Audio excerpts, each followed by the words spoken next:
Have you noticed how increasingly distracted we are these days? You pick up your phone to check a notification, and before you know it, 30 minutes have passed scrolling through your feed. You sit down to study, and your mind wanders to 1,000 different places. You open your laptop to work and end up watching random videos on YouTube. If this happens to you, it doesn't mean you have ADHD or any other problem. In fact, it's more normal than you might think. Today, we live in a world so full of stimuli that it's difficult to focus on a single task. There's always a notification, a video, a song, a news item, and it steals our attention. Our focus disappears like water leaking from a leaky bucket. However, the habit of focusing on more than one task at a time wasn't always a bad thing. Our ancestors needed to constantly scan their environment for dangers. This fragmented attention kept us alive. But today, it's destroying us from the inside. According to researchers at the University of California, it takes a person an average of 23 minutes to regain full focus after a single interruption. 23 minutes. Now multiply that by the number of times you break your attention by checking your phone, doing another task, putting on music or anything else. But what if there was a way to hack that? To train your brain to ignore distractions and immerse itself so deeply in a task that the world around you simply disappears. This technique exists, and it's not some innovative technique created by a digital marketing coach. This technique comes from the Zen monasteries of Japan, and its name is Ichigyo-Zammai. Ichigyo-Zammai is the concept of doing one thing at a time with complete attention. It's very present in Japanese Zen Buddhism, and that's what we'll be talking about today. Before we get to the video, I want to thank the new channel members for their support. I also want to thank each and every one of you who are liking the videos, commenting, and sharing the content. You are a very important part of this channel's history. Thank you so much, really. Now answer me in the comments, what's your biggest distraction today? Your cell phone? Social media? Your own mind? Comment below. Back to the video. Chapter 1. The Story of Jake. Jake Morrison was 16 years old when he realized he was losing the race of life. He wasn't a bad student, far from it. He even understood math, physics, and programming. The problem was that Jake couldn't concentrate. He'd sit down to study, and a few minutes later, he'd already be checking Instagram. He'd open his calculus book and start thinking about how amazing it would be to work at Google. He'd watch a video lesson and pause halfway through to check the score of a game. And look, Jake had a dream. One of those big, scary, almost impossible dreams. He wanted to get into MIT, the Massachusetts Institute of Technology, one of the most competitive universities on the planet, the place where geniuses are made. But Jake had a problem. His grades weren't even close to what was needed. While other students consistently got high marks, Jake lived in that middle ground zone. A C here, a B there, enough to pass, but not enough to dream of MIT. And his friends, they loved making jokes about Jake. Jake, dude, you want to study software engineering at MIT and you can't even get a B in math? Man, you're going to end up flipping burgers at McDonald's. They laughed. They thought it was funny. But Jake felt every word like a punch to the gut. And the worst part is that his parents were also pressuring him. Not in a malicious way, they just wanted to see their son try harder. Jake, you have potential, but you need to stop getting distracted. You need to take this seriously. And Jake knew this.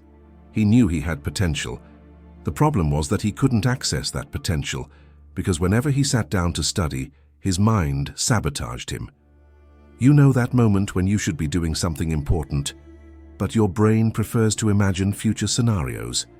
Jake spent hours daydreaming. He imagined his graduation ceremony at MIT. He imagined his first day of work as a programmer. He imagined his friends apologizing for doubting him. But in the meantime, the math book remained closed. The physics assignment remained blank. And the dream remained distant. Until one day, after getting yet another low grade on a calculus test, Jake had a breakdown. He was tired of being mediocre, tired of disappointing his parents, tired of hearing his friends' jokes. But instead of locking himself in his room and giving up, Jake did something different. He decided to ask for help. Chapter 2. The Meeting with the Teacher. The next day, Jake went to see Mr. Tanaka. Mr. Tanaka was the school's math teacher, a man of Japanese origin, in his 50s, always calm, always centered. He had the kind of presence that conveyed peace. While other teachers shouted to maintain order in the classroom, Mr. Tanaka simply looked, and everyone fell silent. Jake knocked on the door of the teacher's lounge at the end of the day. "Mr. Tanaka, may I speak with you for a minute?" The professor looked up, took off his reading glasses, and gestured for Jake to come in. "Sure, Jake. Sit down. What happened?" Jake took a deep breath. "Sir, I don't know what to do. I really want to improve my grades. I want to be a software engineer, but I can't focus. I sit down to study and my mind keeps jumping from one place to another. I'm distracted all the time. And then my grades don't improve, and then I get stuck in this cycle." Mr. Tanaka was silent for a few seconds. Then he smiled. It wasn't a smile of pity. It was the smile of someone recognizing something familiar. "Jake, can I ask you a question? When you sit down to study, how many tabs do you leave open on your computer?" Jake thought for a second. "I don't know, maybe 10. "And your cell phone? Where do you keep it?" "On the side, with notifications turned on." "And do you usually study while thinking about other things at the same time? Like planning what you're going to do next or remembering something that happened earlier?" Jake blinked. "How do you know?" Mr. Tanaka Low River. "Because I was exactly like that when I was your age." Jake's eyes widened. "Serious?" "Seriously. I grew up in Japan, and when I was young, I also had trouble concentrating. My mind was always wandering, until my grandfather taught me something that completely changed my life." Jake leaned forward, intrigued. "What was it?" The teacher wrote something on a piece of paper and handed it to Jake. "Ichigyo-Zammai." Jake looked at the paper, confused. Where are you from?" "Ichigyo-Zammai. It's a concept from Zen Buddhism. It literally means concentration on a single action. It's the practice of doing one thing at a time, with total attention, as if you and the action were one." Jake frowned. "Like, just focusing on one thing?" "It's not just about focusing, Jake. It's about becoming the thing you're doing. When you're studying math, you're not Jake studying math. You are math. There's no separation. There's no you observing the task from the outside. You immerse yourself completely." Jake still seemed confused. Mr. Tanaka noticed and continued. "Let me explain it another way. Have you ever started a video game and then realized 3 hours had passed? Yes, this always happens. So, you entered a state of flow. You were so immersed that you lost track of time. Ichigyo-Zammai is learning to intentionally enter this state in any activity." Jake felt a chill down his spine. That made sense. "And does it work, like scientifically?" Mr. Tanaka smiled. "Ah, yes.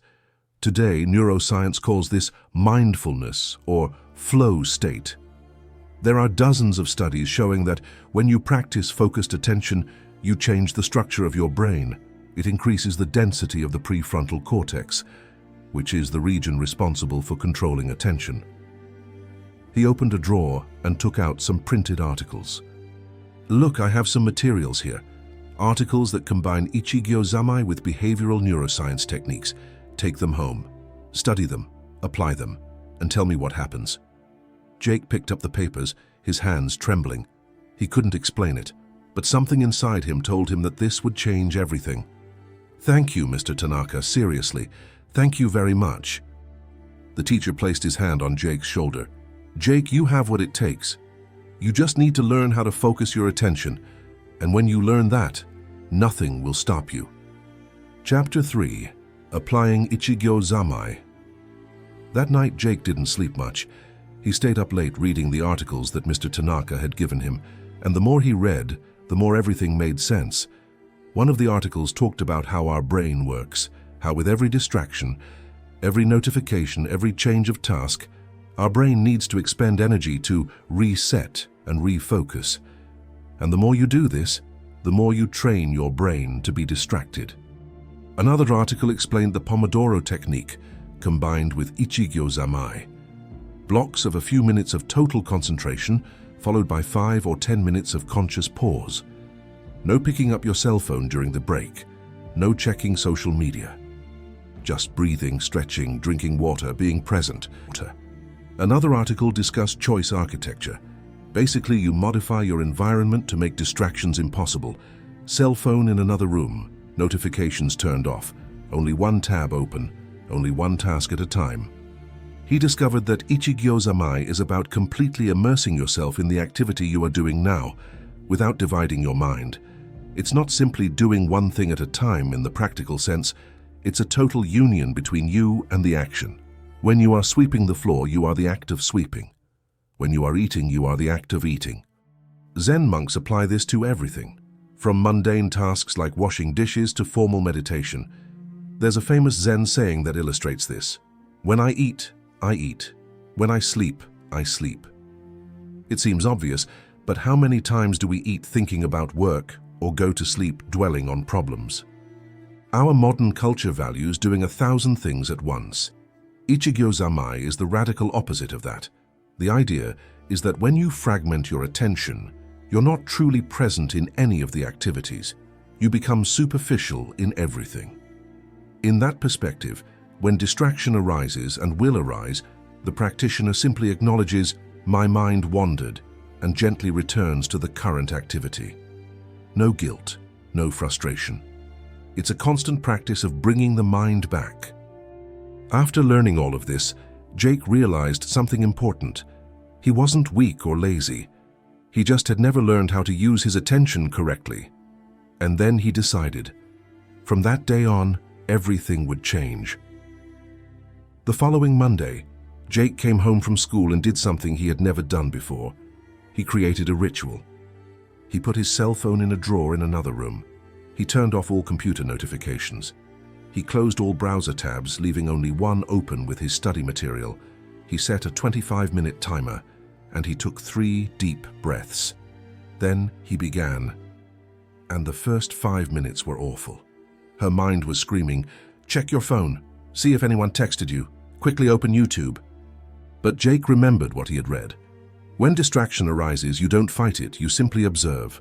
My mind wants to wander, and gently bring your attention back. He did that about 10 times in the first 25 minutes. However, in the second 25-minute block, distractions decreased. In the third, he entered a state of concentration he had never experienced before. When the timer rang, Jake looked at the clock and couldn't believe it. 75 minutes had passed, and he had made more progress in 1 hour than he normally did in an entire week. He felt a surge of energy, of power. For the first time in a long time, he felt he was in control. In the following days, Jake maintained the ritual. Every day upon arriving home, the same process. Cell phone out, environment prepared, breathing, total focus. And he went even further. He applied Ichigyo-Zammai to everything. When he ate, he focused on the act of eating. He didn't watch videos while eating. When he talked to someone, he was totally present. When he walked to school, he paid attention to the sounds, the colors, the movement. He realized he'd lived his whole life on autopilot. And now what? Now he was awake. His friends noticed the change. "Jake, man, you don't hang out with us anymore. Is everything all right?" Jake smiled. "Everything is great. I'm just focused on something bigger right now." They didn't understand, but Jake didn't care because for the first time, he was building the future he wanted instead of just dreaming about it. And then came the first math test after this transformation. Jake sat down, looked at the questions, and entered the state. Ichigyo-Zammai. He wasn't Jake taking the test. He was mathematics solving itself through him. When the professor returned the tests the following week, Jake looked at the paper and froze. Jake had gotten an A. He had never received such a high grade in his life. Mr. Tanaka looked at him from across the room and smiled, and Jake understood. This was just the beginning. Chapter 4. The Climb, from High School to MIT. The following months were a roller coaster. Jake continued practicing Ichigyo-Zammai every day. His grades started to rise consistently. Grade A in physics, grade A in chemistry, grade A in programming. His parents were in shock. "Jake, what happened to you?" "I just learned how to focus, Mom." But that wasn't all. Jake had learned something much deeper. He had learned that discipline isn't about willpower. It's about systems. It's about creating an environment and a routine that make it impossible to fail. He had learned that distraction is not the enemy. Distraction is just a sign that your mind is tired or bored or afraid, and when you understand that, you stop fighting and start working with your brain, not against it. At the end of the year, Jake applied to MIT. His friends still mocked him. "Dude, you've improved, but MIT, that's crazy. Do you know how many brilliant people get rejected every year?" Jake just smiled. "I know, but I also know I'll do my best. And the rest? The rest is out of my control." He applied the same philosophy to test preparation. SATs, essays, programming projects, everything in its own time, with complete attention. And then, 6 months later, in the middle of an ordinary afternoon, Jake received an email. "Congratulations, you have been admitted to MIT." He read the sentence 3 times before believing it. Then he screamed. He screamed so loudly that his parents came running into the room. "I passed, I got into MIT." His mother started to cry. His father hugged him tightly. And Jake? Jake felt a deep gratitude, not only for the acceptance, but for having learned something that went beyond any college. He had learned to master his attention. And whoever masters their attention, masters their life. Chapter 5. Beyond MIT. The journey continues. Getting into MIT was incredible, but Jake soon realized something. Being there wasn't enough. The level of demand, the amount of work, the competition, it was another universe. But Jake had an advantage. While other students struggled with distractions, procrastination, and anxiety, Jake had Ichigyo-Zammai. He maintained the ritual. Every day before studying, the same process. Clean environment, cell phone away, 3 deep breaths. And then, total immersion. He applied the technique to everything, in programming projects, in algorithms classes, in group work. And the teachers started to notice, "Jake, your attention to detail is impressive. You don't miss a thing." Because Jake had understood something fundamental. Talent is important, but attention is power. During his 4 years of college, Jake wasn't the most brilliant student, but he was one of the most consistent. And consistency, in the long run, beats disorganized genius. He graduated with honors. And soon after, he landed a job as a junior programmer at a tech company. And look, Jake could have relaxed. He could have thought, "I did it, now I can slow down." But he didn't do that, because he had learned something essential. Everything is a process. There is no finish line. There is only the next step. So he applied Ichigyo-Zammai to his work. Every line of code was written with complete attention. Every meeting he was 100% present. Every project he immersed himself deeply. And within 2 years, Jake was promoted to full-stack programmer. 3 years later, he became a senior programmer. At 28, he was a team leader. His colleagues were asking, "Jake, what's your secret? How are you so consistent?" And Jake always answered the same thing. "I'm not smarter than you. I've just learned to eliminate distractions and be present, one thing at a time. Total attention." Chapter 6. The science behind. But hold on a minute, you might be thinking, okay, good story, but does it really work? Or is it just motivational talk? Let's get to the facts. According to a study published by neuroscientists at Harvard University, the regular practice of mindfulness, which is exactly what Ichigyo-Zammai proposes, increases the density of gray matter in the prefrontal cortex. This means that your brain literally changes structure. The region responsible for planning, impulse control, and focus becomes stronger. Another study conducted by researchers at Stanford University showed that people who practice focused attention have up to a 40% reduction in the activation of the brain's default mode network. This is the network that remains active when your mind wanders, when you're thinking about the past or the future, when you get distracted. In other words, the practice of Ichigyo-Zammai literally shuts down the distraction center of your brain. And there's more. A neuroscientist with years of experience specializing in neuroplasticity stated in an interview, "The human brain is incredibly adaptable. When you consistently train your attention, you're not just improving a skill. You're rewiring neural circuits. You're creating information superhighways where before there were only trails. In other words, every time you bring your attention back when it wanders, you are literally building a stronger brain. And look, this isn't mysticism, it's pure neuroscience. The Pomodoro technique combined with Ichigyo-Zammai has been used by programmers, writers. Why? Because it works. When you remove distractions from your environment, when you work in focused time blocks, when you bring your attention back every time it wanders, you're doing the equivalent of a workout for your brain. And just as your muscles grow when you lift weights, your attention grows when you train it. Do you know what's the craziest thing about Ichigyo-Zammai? It's not just about productivity. It's not just about doing more in less time. It's about truly living. Think about it. How many times have you eaten an entire meal and not even remembered the taste? How many times have you watched a movie but been checking your phone at the same time? How many conversations have you had with people you love, but your mind was elsewhere? We're living on autopilot. We're letting life pass us by while we're distracted. And the Ichigyo-Zammai, it wakes you up. When you learn to be fully present, you not only work better, you live better. Food tastes better. Conversations have more depth. Experiences become richer. It's almost like stepping out of the matrix and seeing the real world for the first time. And there's a detail that will surprise you. Studies show that people who practice mindfulness report much higher levels of happiness and life satisfaction.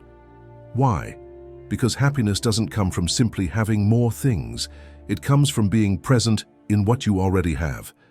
Jake learned this and it changed everything. So where is Jake today? He still works at the same company. He's still a team leader, but more importantly, he's a completely different person from that 16-year-old boy who couldn't concentrate for 5 minutes. Jake teaches Ichigyo-Zammai to his team members. He sees the same results happening. People who were previously average now deliver exceptional work. People who lived under stress now have mental clarity. And look, Jake isn't special. He didn't have an absurdly high IQ. He didn't come from a wealthy family. He didn't have connections. He only learned one thing that most people never learn: how to direct his attention. And this is the truth no one tells you. Success doesn't come from having more time. It comes from using the time you have better. It's not about having more resources. It's about focusing on the resources you already have. It's not about being smarter. It's about being more present. Because ultimately your life is made up of moments. And if you're not present in your moments, you're not living your life. You're just watching it pass by. If this video resonated with you, I invite you to subscribe to the channel so you don't miss future content. I also invite you to watch the other videos on the channel. I believe their content might help you too. And remember, one thing at a time, full attention. That's how you change the game. Be present. Walk with honor. Follow the path. See you in the next video.